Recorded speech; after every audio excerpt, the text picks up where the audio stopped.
പ്രിയ സജ്ജനങ്ങളെ നമസ്കാരം. വിവേകാനന്ദ സ്വാമികളുടെ അമൃതവചനങ്ങൾ തുടരുകയാണ്. സ്വാമിജി പറയുന്നു, നിസ്വാർത്ഥ പ്രവർത്തകനാണ് സന്തുഷ്ടൻ. യാചകൻ ഒരിക്കലും സന്തുഷ്ടനല്ല. യാചകന് കിട്ടുന്ന ഭിക്ഷ പുച്ഛവും സഹതാപവും ചേർന്നതാണ്. ഏറ്റവും കുറഞ്ഞത് അയാളൊരു തരം താണവനാണെന്ന ചിന്തയോടെങ്കിലും ആയിരിക്കും മറ്റൊരാൾ അത് നൽകുന്നത്. അതിനാൽ തന്നെ ആ യാചകൻ ഒരിക്കലും സന്തോഷം കിട്ടുന്നില്ല. നമ്മളെല്ലാം യാചകരാണ്. എന്തു ചെയ്യുന്നതിനും പ്രതിഫലം ആഗ്രഹിക്കുന്നവർ. നാമെല്ലാം കച്ചവടക്കാരാണ്. ജീവിതത്തിൽ നമ്മൾ കച്ചവടക്കാരാണ്. ധർമ്മചര്യയിൽ കച്ചവടക്കാരാണ്. മതകാര്യങ്ങളിൽ കച്ചവടക്കാരാണ്. കഷ്ടം, സ്നേഹത്തിൻ്റെ കാര്യത്തിലും നമ്മൾ കച്ചവടക്കാർ തന്നെ. നിങ്ങൾ കച്ചവടത്തിന് വന്നതാണെങ്കിൽ, അത് കൊടുക്കൽ എടുക്കൽ പ്രശ്നമാണെങ്കിൽ, വാങ്ങലിൻ്റെയും വിൽക്കലിൻ്റെയും കാര്യമാണെങ്കിൽ, കൊടുക്കൽ വാങ്ങൽ രംഗത്തെ നിയമങ്ങൾ പാലിക്കുക. അവിടെ നല്ല സമയവും മോശം സമയവുമുണ്ട്. അവിടെ വിലക്കയറ്റവും ഇറക്കവുമുണ്ട്. എപ്പോഴും ഒരു ആഘാതം പ്രതീക്ഷിച്ചു കൊള്ളുക. അത് കണ്ണാടിയിൽ നോക്കും പോലെയാണ്. അവിടെ നിങ്ങളുടെ മുഖം പ്രതിഫലിക്കും. നിങ്ങൾ കൊഞ്ഞനം കാട്ടിയാൽ കണ്ണാടിയിലും അത് കാണും. നിങ്ങൾ ചിരിച്ചാൽ കണ്ണാടി ചിരിക്കും. ഇതാണ് വാങ്ങലും വിൽക്കലും കൊടുക്കലും എടുക്കലും. നമ്മൾ കുടുങ്ങിയിരിക്കുന്നു. എങ്ങനെ? നമ്മൾ എന്തു കൊടുക്കുന്നു എന്നതിലൂടെയല്ല, നാം എന്തു തിരിച്ചു പ്രതീക്ഷിക്കുന്നു എന്നതിലൂടെ. നമ്മുടെ സ്നേഹത്തിനു പകരം ദുഃഖം കിട്ടുന്നു. നമ്മൾ സ്നേഹിക്കുന്നു എന്നതുകൊണ്ടല്ല, മറിച്ച് സ്നേഹത്തിന് തിരിച്ചു സ്നേഹം കിട്ടണം എന്നാഗ്രഹിക്കുന്നത് കൊണ്ടാണ്.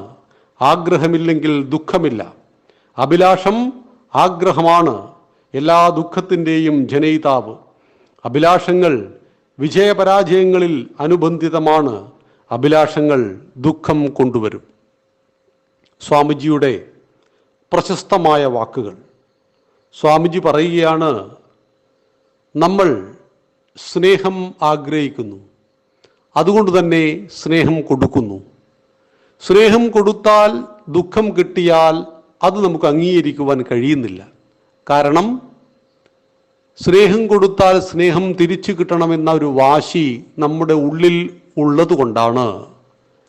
എല്ലാവരും എന്നെ സ്നേഹിക്കണമെന്ന് ഞാൻ ആഗ്രഹിക്കുന്നു, പക്ഷേ അത് നടക്കണമെന്ന് വാശി പിടിക്കരുത്. ആഗ്രഹിക്കാം. നമ്മളുടെ ആഗ്രഹത്തിനനുസരിച്ച് മറ്റുള്ളവർ നമ്മളോട് പെരുമാറും എന്ന് നാം ഒരിക്കലും ആഗ്രഹിക്കുവാനും പാടില്ല. ഇവിടെയാണ് നമ്മുടെ മനസ്സിനെ ശക്തമാക്കുവാൻ സ്വാമിജി ആവശ്യപ്പെടുന്നത്.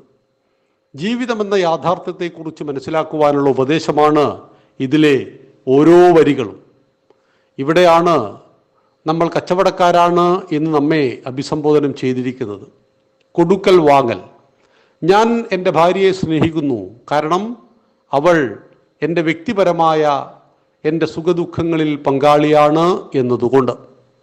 ഞാൻ എൻ്റെ മക്കളെ സ്നേഹിക്കുന്നു, കാരണം അവർ എന്നെ സ്നേഹിക്കണം, പ്രായമായാൽ എന്നെ നോക്കണം, എന്നെ ശുശ്രൂഷിക്കണം എന്നതുകൊണ്ട്. അവരിൽ നിന്നും ഞാൻ പ്രതീക്ഷിക്കുന്നു സ്നേഹവും പരിചരണവും. അതെനിക്ക് ലഭിക്കുന്നില്ലെങ്കിൽ ഞാൻ ദുഃഖിതനാണ്. എങ്കിൽ എൻ്റെ ആഗ്രഹമാണ് എൻ്റെ ദുഃഖത്തിനു കാരണം. ഇവിടെ ആഗ്രഹമില്ലാതെ കർമ്മം ചെയ്യുവാൻ കഴിയുമോ? ഇതാണ് നമുക്ക് നാളെ ചിന്തിക്കേണ്ടത്. സർവ്വദുഃഖത്തിനും കാരണമായ ആഗ്രഹത്തെ എങ്ങനെ നമുക്ക് അടക്കിയെടുക്കാം എന്ന് സ്വാമിജി നമുക്ക് നാളെ പറഞ്ഞു തരും. നന്ദി, നമസ്കാരം. വന്ദേ മാതരം.